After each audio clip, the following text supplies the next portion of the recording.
All right. I hope all is well with you today. I just want to drop in here and show you how we're going to personally get down here and scrub each pre foreclosure lead from the Harris County website. Okay, so I'm going to use a combination of PropStream as well as the Harris County website. And I also have Montgomery County, but we'll get into that stuff later. But I want to show you how we're going to do Harris County.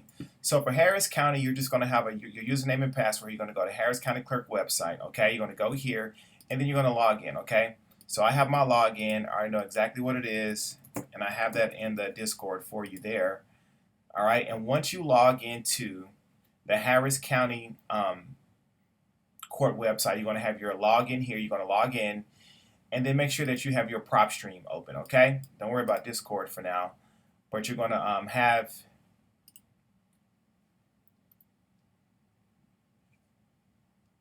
Okay, here we go. All right, so you're going to have the Harris County website. You're going to log in, and you're going to come here to property records. Okay, so you come here to property records, and you're going to go to foreclosures. Okay, so let's say, for instance, we want to go ahead and start for the month of August.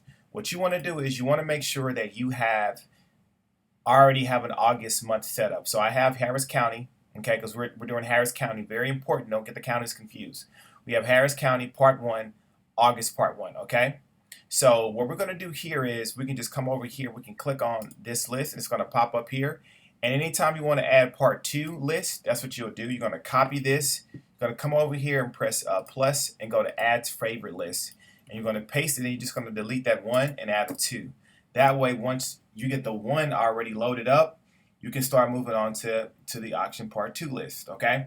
So if you're wondering why there's a July part 1, July 2, July 3, July 4, and July 5, it's because if you look here, so let's say, for instance, all of these Julys added up about 107, another 121, so about 128, close to maybe around what, 200 there, 311, so we're around maybe like 314 plus another that. So let's say we're at 400 right now. According to PropStream, from what we've done so far, we have about 400 leads added for the month of July. But look, July has 649. What does that mean? That means that as we have added leads to each list, the county is continuously adding more leads leading up to the day of the auction. So once let's say, for instance, we come over here and we get August going, and we add all 196 rows, that's going to be August part 1. Or if I decide to come in here and cut it off and like, hey, look, I'm going to go ahead and download and just go ahead and extract about 100 of these already. So the remainder of the ones that you're going to do, you're going to add them to part 2, because we don't want to add leads to a part 1 of that month that we've already downloaded and exported from PropStream. So say, for instance, this is part 1.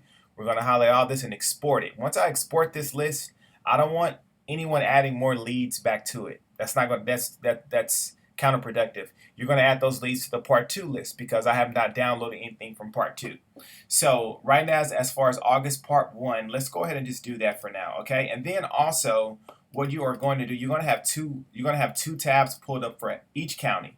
You're going to have a tab pulled up for the foreclosure tab, and then you're also going to have a tab pulled up for the property search records, because and you're going to have a tab put up for, as you can see, foreclosures, but you're going to go real property. Okay, so you want to have a tab for foreclosures, which we're under right now for the same county. Then you also want to have a tab put up for real property. Why? Because sometimes when you're going through these documents, each one of these documents is a property. Each one is an address. Each one of these is a possible lead that can be a motivated seller ready to sell the property.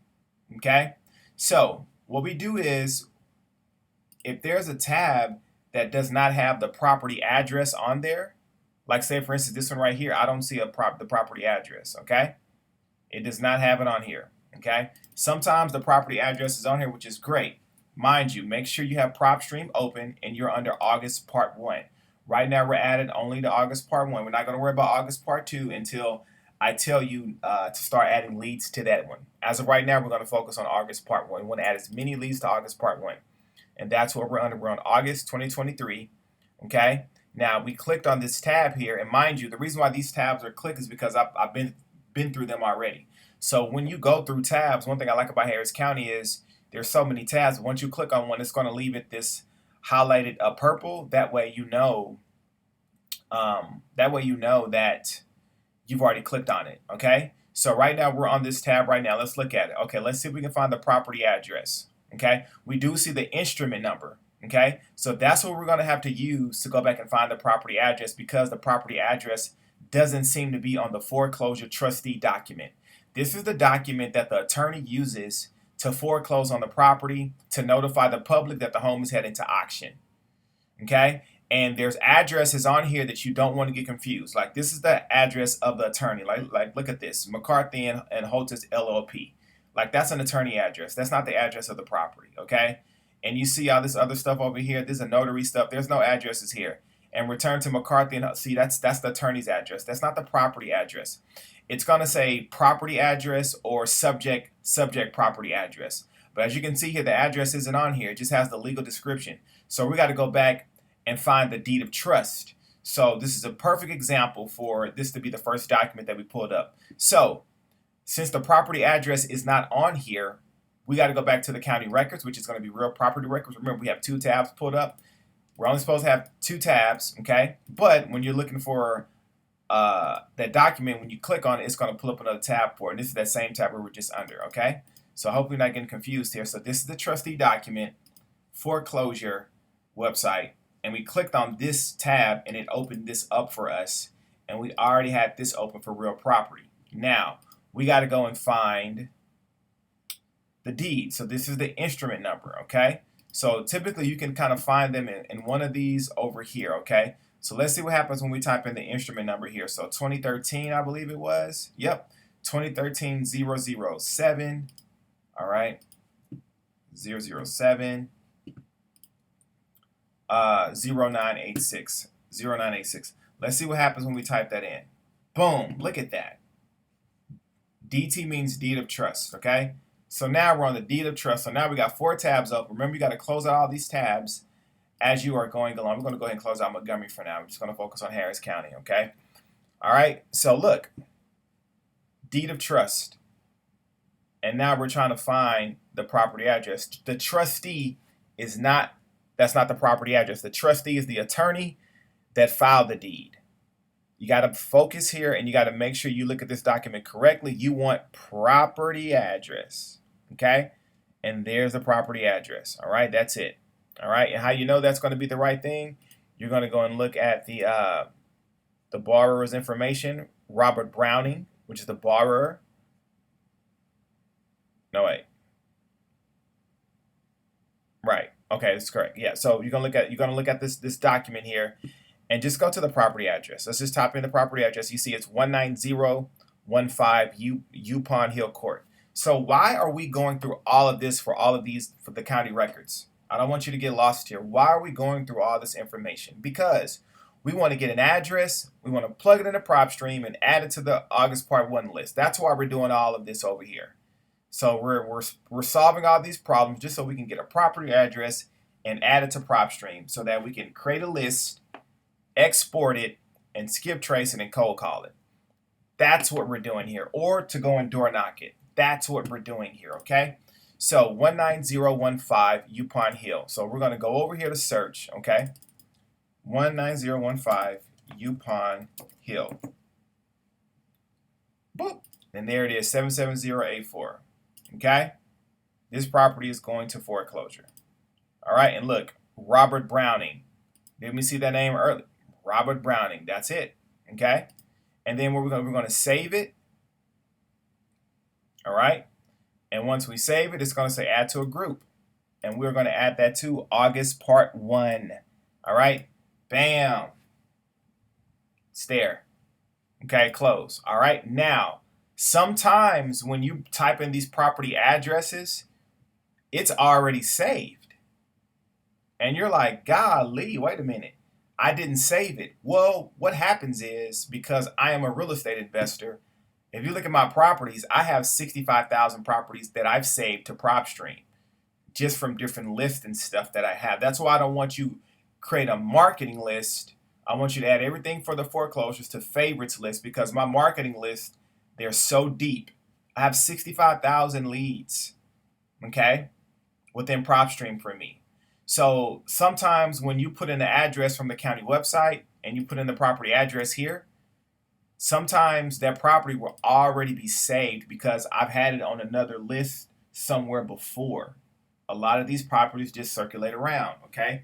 So what you would do is you would actually come over to properties and then you would type in the address. So let's just say, for instance, the address was 19015 Viewpoint Hill, right? So you would just come in over here and type in the address. This is if you were not able to save it. You'll come here and then you'll type in the address in that search box, and you just let it load for a little bit.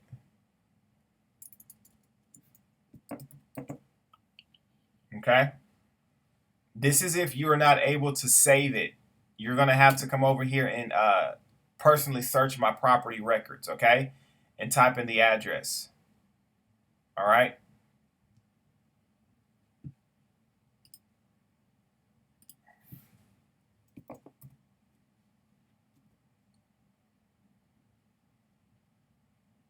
All right, and sometimes it takes a while to load, but that's how you would do it, okay?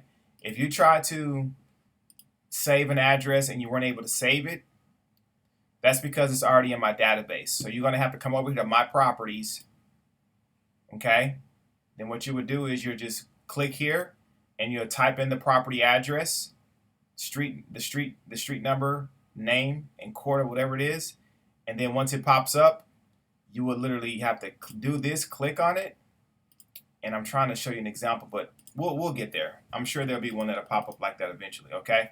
So, all right, so we've already got that lead added. Let's just stay focused here. We're going to X out of this, and we're going to X out of that. Try not to make sure you don't ever close these tabs out because it just make you have to log in all over again. So make sure you always have the Real Property Records tab open, which you do here. You want to always make sure you have the Pre-Foreclosure tab open, okay? So let's go over to the next lead we have. All right, so let's see here. Hopefully the property address is already in the substitute trustee sale document. If it's not, we got to go back and find it, okay? And it looks like I don't see it. Sometimes those addresses will be here at the top left. Sometimes they'll be at the bottom of the pages. You just got to really search it. And then sometimes they're not in there. You got to literally go back and file and look here. Clerk's file number RP 2017-175866. So we got to go back and find the deed because the property address isn't on this document, okay? So we're literally scrubbing each foreclosure record trying to find the actual substitute trustee.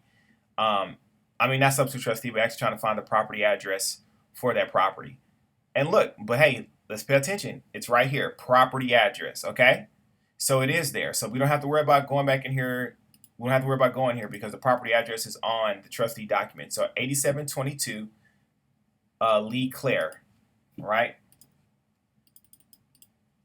8722 Lee Claire, Humble Drive, Lee Claire Meadow Drive, Humble, Texas, okay? And look, perfect. This property is already saved, but I don't remember saving this to my foreclosure list. Do you? I don't remember. So how do we add this property to our foreclosure list? And let me show you how we do it, because just because it's already saved in our database, it can be saved on another list that could be something like vacant properties, or it could be some other marketing list that I've added, 5-6 years ago, right?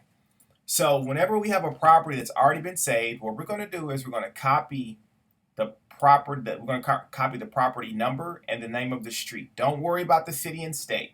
Just get the property address, number, and street name.